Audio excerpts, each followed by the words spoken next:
السلام علیکم ورحمت الله وبرکاته. محترم مشترک کړی ده چې جنار سوې ده د حیواناتو سره د ښځو سره لیواطتونه رس سوي دي. په لاس باندې مې ځان معذوره کړی دي. ډېر ګناهونه راسڅخه سوي دي او دی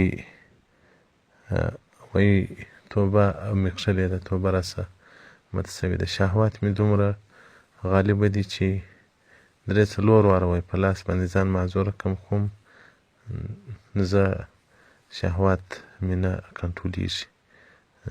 ما ته وایي علاج او ما ته وایي لاره وښیه. زه د دوژخ پر غاړه باندې یم. زه به وایي بې ایمانه تر دنیا ځم که په دې اعمالو باندې وم. ما ته داسې طریقه او لاره وښیه. محترم الله جل جلاله دې سره له موږ او د ټول امت مسلمه سره د طاعت او د عبادت نصیب درکړي. الله دې د ټولو نارواو څخه داسې زړه بد که او داسې دې په سترګو کې الله له موږ سره ګناهونه درته بد وایسي چې هغه هر څومره بیا کوشش وکړي او اقدام نسي ورباندې کولی.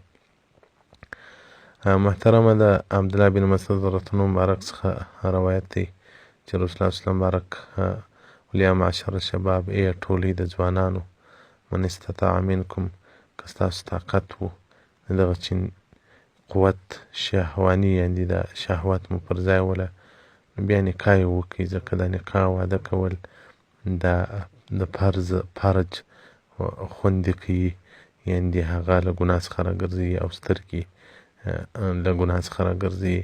ومن لم یستطع فعلیه بالصوم، که چا د دې طاقت نه درلودی چې واده وکړي یا په سفر کې یا مسکین یا هغه بیا روژې نیسي. د روژې یو غټ علاج دی، شهوات په کنټرولېږي.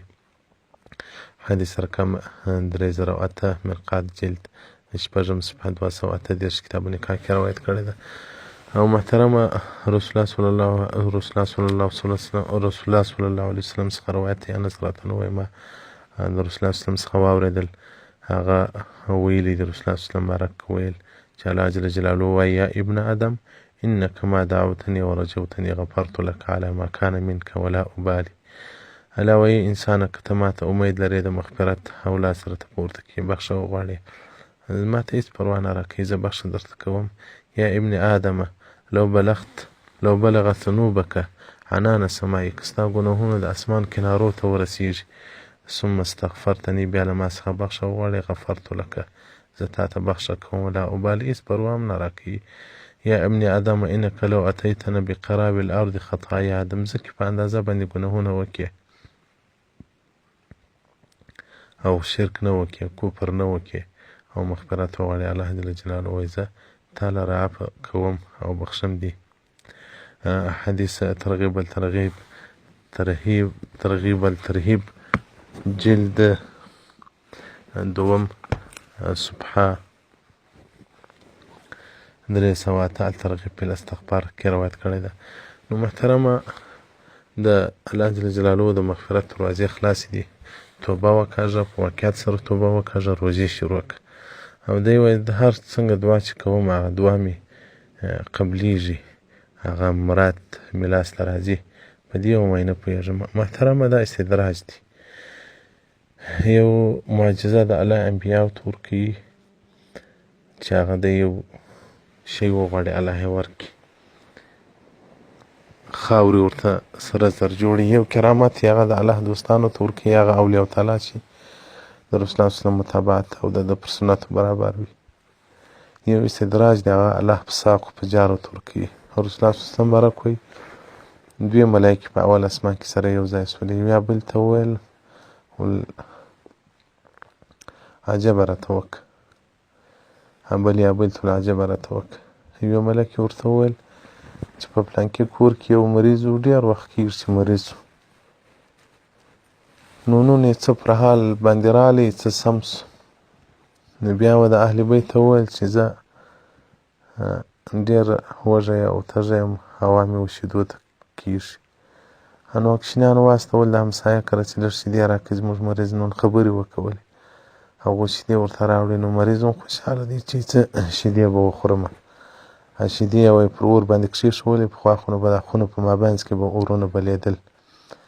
شیدې چې کښېښولې، شیدې چې اوس پخېږي ملایکې ویل ما ته الله جل جلاله امر وکړي چې ورسه دغه دیګ ونړوه، دا دیګ واړوه. ملک وایي زه ورغلم، په وزر باندې مې دا دیګ او دیګ واوښتی، دود سو، هغه خوب سو، نارې یې سوې، شیدې یې واوښتې، د کاکا شیدې یې واوښتې. چې خوب په دود ورک سو، چې کاکا یې وکتې، کاکا مړ و. ملایکې ویل په دې مې سر نه خلاصېږي. بلې ملایکې ورته وویل په پلانکې ځای کې بیا یو خان دی، یو ملک دی، الله جل جلاله ما ته امر ورکوي چې ورسه د دغه ملک او د دغه خان مری په دریاب کې ګرځي، قطبي ماهی یې په کار دی هغه ورک. نو دا وایي زه ولاړم له کومه دریابه څخه مې قطبي ماهی راوړی، د ده د خادم په جال باندې مې ورکښېستی. وایي درېیمه ملکه راغله، د الله جل جلاله له طرفه څخه دې ته معلومات راوړی. الله جل جلاله ورته وویل هغه غریب و مسکین چې د شیدو ارمان درلودی، الله د شیدو ارمان نه کوي ورپوره. په جنت کې الله هغه مقام ورلره برابر کړی ده، ځکه مؤمن الله جل جلاله د دنیا عیش و اسرت ته نه ورپرېږدي، نو هغه شیدو ارمان یې نه کوي ورپوره. او هغه خان چې هغه استدراج ته رسېدلی و، هغه دا انډیوالانو ته ویل زه چې هر څه د الله څه وغواړم الله یې راکوي. نو یې خادم ته ورسه له دریابه قطبي ماهی راوړه. خادم چې دریاب ته ورغلی، الله تا ته امر وکړي چې ورسه قطبي ماهی له پلانکې دریاب ورته راورسوه.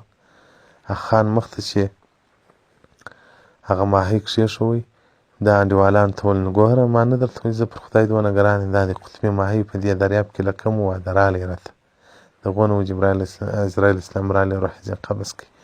نو الله خپل دشمن ته او خپل دشمن ته هغه د دنیا عیش او د دنیا لذات ور په برخه کوي. نو محترمه دا چې ته دومره ګناهونه کوې او دا چې بیا دې دعاوې قبلېږي دا استدراج دي. نو الله ته توبه وکاږه، پر سجده باندې پرېوځه، وژاړه چې یا ربه زه څومره معصي ګناهګاره یم او څومره مې ستا نافرماني کړې دي. الله ستا رحم راباندې وکړه، توبه د نصوحا وکاږه، روژې شروع کړه، تلاوت قرآن وایه، قبر سترګو کې انځور که، بیا به انشاءالله الرحمن د اعمال نه درڅخه کېږي. او دا اعمال که دې کول، دا اعمال سبب د ایمان د زوال جوړېږي.